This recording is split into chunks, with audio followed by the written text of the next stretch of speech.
Hello दोस्तों, अरस्तु विज्ञान के इस प्लेटफॉर्म पे आप सभी का स्वागत है। हम लोग यूनिट 6 का टॉपिक देख रहे हैं जो कि यूजीसी नेट इन्वायरमेंटल साइंस के लिए बहुत ही इम्पोर्टेंट है।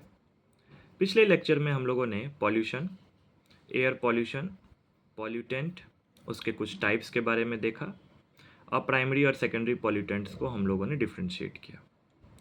आज के टॉपिक में हम लोग क्राइटेरिया एयर पॉल्यूटेंट्स देखेंगे जो कि एग्ज़ाम के पॉइंट ऑफ व्यू से बहुत इंपॉर्टेंट है। तो आइए जानते हैं क्राइटेरिया एयर पॉल्यूटेंट्स क्या होता है। ये डिफाइन करता है कि allowable concentration of substance in ambient air. इसने कैटेगराइज्ड किया कि हम लोग इतने पॉल्यूटेंट्स को अलाउ करते हैं कि सीमित मात्रा में ही कंसंट्रेशन में वो एयर में रहे। यदि उससे ज़्यादा होगा तो हम लोग कोशिश करेंगे कि उसको कम करने की। ठीक है, तो होता क्या है, इन्वायरमेंटल प्रोटेक्शन एजेंसी EPA जिसे कहते हैं, ये एक एजेंसी है। इन्होंने आइडेंटिफाई किया सबसे पहले 6 पॉल्यूटेंट को। उन्होंने क्राइटेरिया पॉल्यूटेंट्स के अंतर्गत उसे रखा। उन्होंने 6 पॉल्यूटेंट को आइडेंटिफाई किया इन्वायरमेंटल प्रोटेक्शन एजेंसी ने, और उसे क्राइटेरिया पॉल्यूटेंट्स के अंदर रखा। अब सबसे पहली बात है कि EPA का हेडक्वार्टर किधर है? यूनाइटेड स्टेट्स में, जो कि वाशिंगटन DC शहर में है। इसका गठन किया गया था 2 दिसंबर 1970 को क्लीन एयर एक्ट के अंतर्गत, कि ये बहुत ज़रूरी है।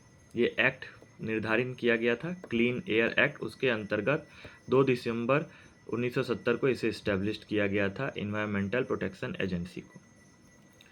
अब आते हैं 6 मोस्ट कॉमन एयर पॉल्यूटेंट जिसे क्राइटेरिया एयर पॉल्यूटेंट कहा गया है। सबसे पहला है कार्बन मोनोऑक्साइड, दूसरा है लीड, तीसरा है ग्राउंड लेवल ओजोन, चौथा है पर्टिकुलेट मैटर जिसमें 2.5 और 10 भी आते हैं, पांचवा है नाइट्रोजन डाइऑक्साइड, छठा है सल्फर डाइऑक्साइड।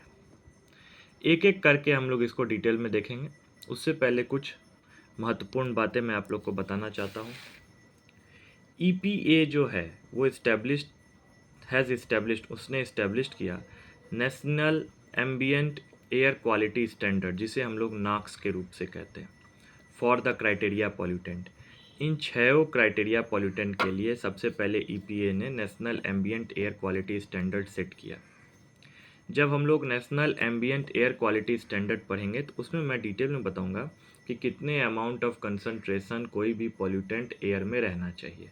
मैं यहाँ पे उसे डिस्कस नहीं करूँगा। मैं national ambient air quality standard topic में उसे डिस्कस करूँगा, जिसे एयर क्वालिटी इंडेक्स भी कहा गया है। अब प्राइमरी जो national ambient air quality standard है वो पब्लिक हेल्थ के प्रोटेक्शन के लिए सेट किया गया था। Are set to protect public health, ये इंपॉर्टेंट है, ये मैच द कॉलम या ऑब्जेक्टिव में पूछे जाते हैं। सेकेंडरी NAAQS जो किया गया था वो पब्लिक के वेलफेयर प्रोटेक्शन के लिए, एक था हेल्थ के प्रोटेक्शन के लिए, एक था वेलफेयर प्रोटेक्शन के लिए। From adverse effect of criteria pollutant, मतलब क्राइटेरिया पॉल्यूटेंट से बचाने के लिए, including protection against visibility impairment. मान लीजिए कभी इतना फॉग और धुंध लग जाता है कि आप विजिबल नहीं कर पाते शहर को, थोड़े से आगे के ज़मीन को।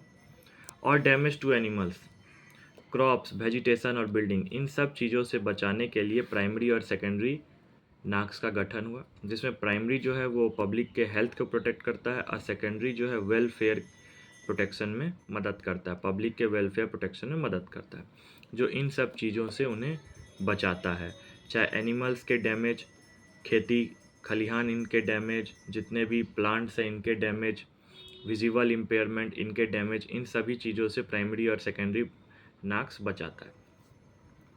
अब आइए, exposure to these 6 substance can cause health effect, environmental effect और प्रॉपर्टी डैमेज। सही बात है, यदि इन 6 सब्सटेंस का एक्सपोजर होगा तो हेल्थ इफेक्ट होगा, इन्वायरमेंटल तो इफेक्ट हो ही रहा है और साथ में प्रॉपर्टी डैमेज हो रहा है। हेल्थ इफेक्ट में क्या क्या देखे जाते हैं? हेल्थ इफेक्ट में देखे जाते हैं हार्ट और लंग डिजीज़, रेस्पिरेटरी डैमेज और प्री मैच्योर डेथ। कभी कभी पेट में ही बच्चा मर जाता है, जन्म लेते ही बच्चा मर जाता है, तो ये सब देखे जाते हैं। सीने में प्रॉब्लम, रेस्पिरेटरी डैमेज, हार्ट और लंग डिजीज़, ये सब। इन्वायरमेंटल इफेक्ट देखा जाता है स्मॉग का बनना, एसिड रेन का होना, रेडिएशन, ओजोन डिप्लीशन, ये सब इन्वायरमेंटल इफेक्ट है, हम लोग सबको देखेंगे। वैसे स्मॉग के बारे में मैंने चर्चा कर दिया है यूनिट 2 में, फोटोकेमिकल स्मॉग, तो आप वहाँ पे जाके देख सकते हैं। अब हम लोग एक एक करके क्राइटेरिया एयर पॉल्यूटेंट्स को डिटेल में देखेंगे। कार्बन मोनोऑक्साइड, जिसका सिंबल है CO, ये ऑर्डरलेस है, कलरलेस गैस, ये गंधहीन गैस है, इसका कलर भी नहीं होता, इसीलिए सबसे इम्पोर्टेंट है। Resulting from incomplete fossil fuel combustion from vehicles और इंजन्स, मान लीजिए आप गाड़ी चला रहे, इनकम्प्लीट, उसके अंदर का जो फॉसिल फ्यूल कंबसन है वो जल रहा है, वो भी इनकम्प्लीट, पूरी कंप्लीट नहीं, और उससे जो गैस रिलीज होती है इंजन और व्हीकल से, उसे कार्बन मोनोऑक्साइड कहते हैं। ठीक है, ये गंधहीन कलरहीन गैस होती हैं। ये क्या करते हैं, ऑक्सीजन के अमाउंट को कम करते हैं, जो ऑक्सीजन हमारे बॉडी ऑर्गन और टिश्यू तक पहुंचना चाहिए उसको ये रिड्यूस करते हैं। Increase heart disease resulting in chest pain and other symptom, यदि हार्ट तक ऑक्सीजन नहीं पहुंचेगा तो हार्ट डिजीज़ होगा ना, ऑक्सी हीमोग्लोबिन नहीं बनेंगे, ठीक है, जिससे चेस्ट पेन होगा, अलग प्रकार के सिम्टम्स स्टार्ट होंगे। तो कार्बन मोनोऑक्साइड ऑक्सीजन को बॉडी में पहुंचने से, ऑर्गन में पहुंचने से रोकता है। नेक्स्ट है लीड, जिसको डिनोट करते हैं PB से। ठीक है, ये एक हेवी मेटल है, ये नेचर में पाया जाता है एनवायरनमेंट में एंड इन मैन्युफैक्चर्ड प्रोडक्ट। हम लोग कोई भी सामान को यदि मैन्युफैक्चर्ड कर रहे हैं तो उसमें लीड का यूज़ करते हैं। मान लीजिए जैसे मेटल रिफाइनरीज, जिसको स्मेल्टर कहते हैं, मेटल इंडस्ट्रीज़, कोई भी इंडस्ट्रीज़ में यदि मेटल को हम लोग शुद्ध करते हैं या उसको बनाते हैं। कंबसन ऑफ लीडेड, यदि लीड जल रहा हो।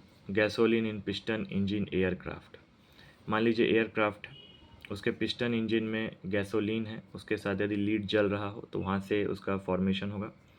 वेस्ट इंसिनरेटर्स, जब हम वेस्ट को एक जगह लगा रहे हैं उसको ख़त्म करने के लिए, तो वहाँ से लीड उत्पन्न होगा। बैटरी मैन्युफैक्चरिंग से लीड उत्पन्न होगा। ये सब जो लीड निकल रहे हैं ये डैमेज करता है नर्वस सिस्टम को, IQ लॉस होता है, लर्निंग, मेमोरी, बिहेवियर की क्षमता कम हो जाती है चिल्ड्रन में। ये अर्ली इफेक्ट करता है रिलेटेड टू एनीमिया, बच्चों को एनीमिया होने लगता है। तो ये सब किसके कारण होते हैं, लीड के कारण। ऑक्सीजन की कमी कार्बन मोनोऑक्साइड के कारण, एनीमिया बच्चों में, अर्ली IQ लॉस, ये सब लीड के कारण, ये सब बहुत इंपॉर्टेंट है।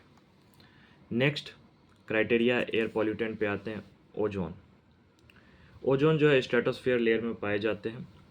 ये कलरलेस गैस है, form as a result of chemical reaction, ये केमिकल रिएक्शन किसके, volatile organic compound, nitric oxide और oxygen in presence of heat sunlight, ये इन तीनों के केमिकल रिएक्शंस में पाए जाते हैं। जब इन तीनों के केमिकल रिएक्शंस में यदि हीट और सनलाइट दिखे, UV रेडिएशन हो सनलाइट के कारण, या हीट की क्षमता बढ़ जाए, तब आपको ओजोन का लेयर दिखेगा, ओजोन की परत आपको दिखेगा।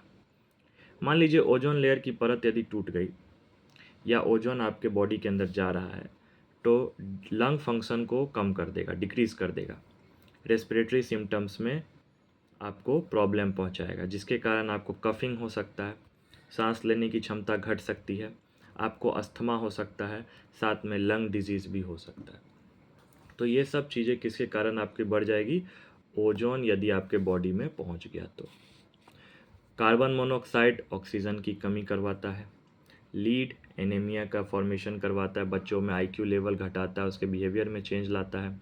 ये लंग इन्फेक्शन ये सब करवाता है, रेस्पिरेटरी डैमेज करवाता है।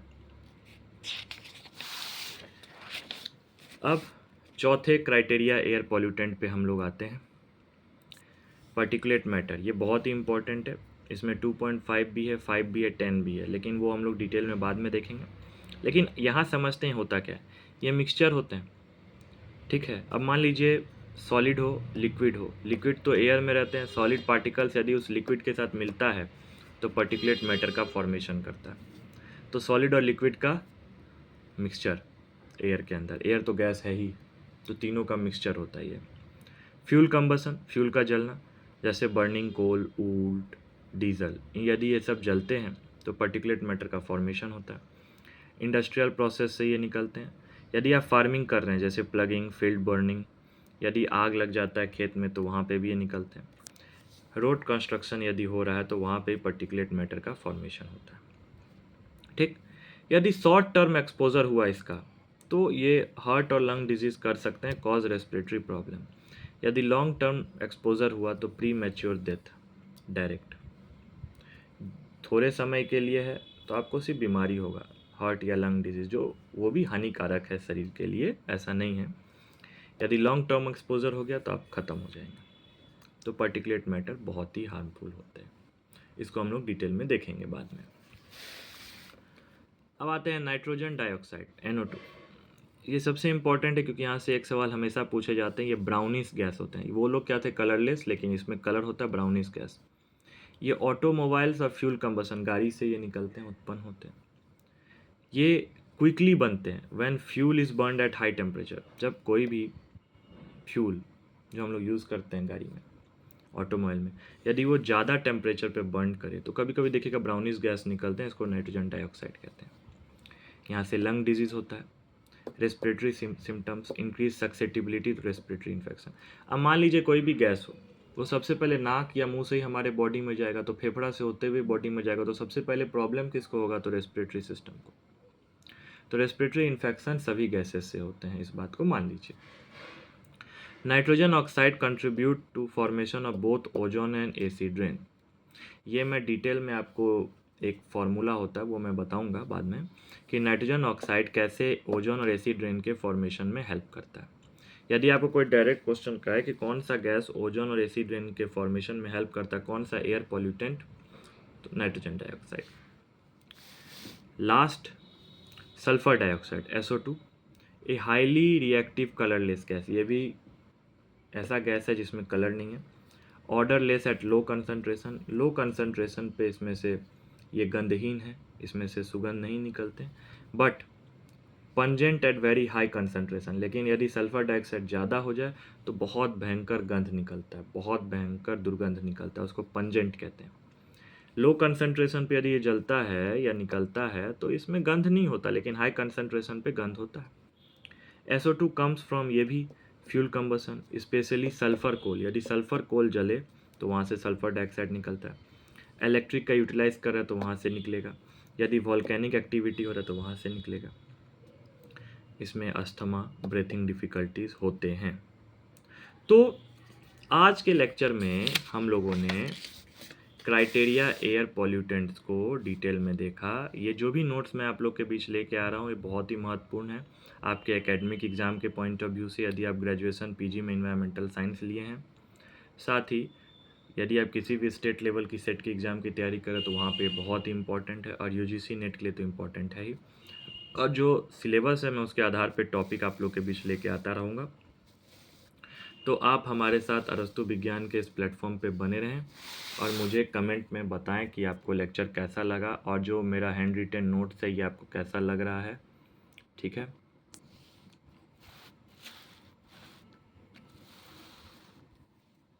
और अपने दोस्तों को आप ज़रूर से ज़रूर लेक्चर को शेयर करें जिससे मेरे सब्सक्राइबर में भी बढ़ोतरी हो।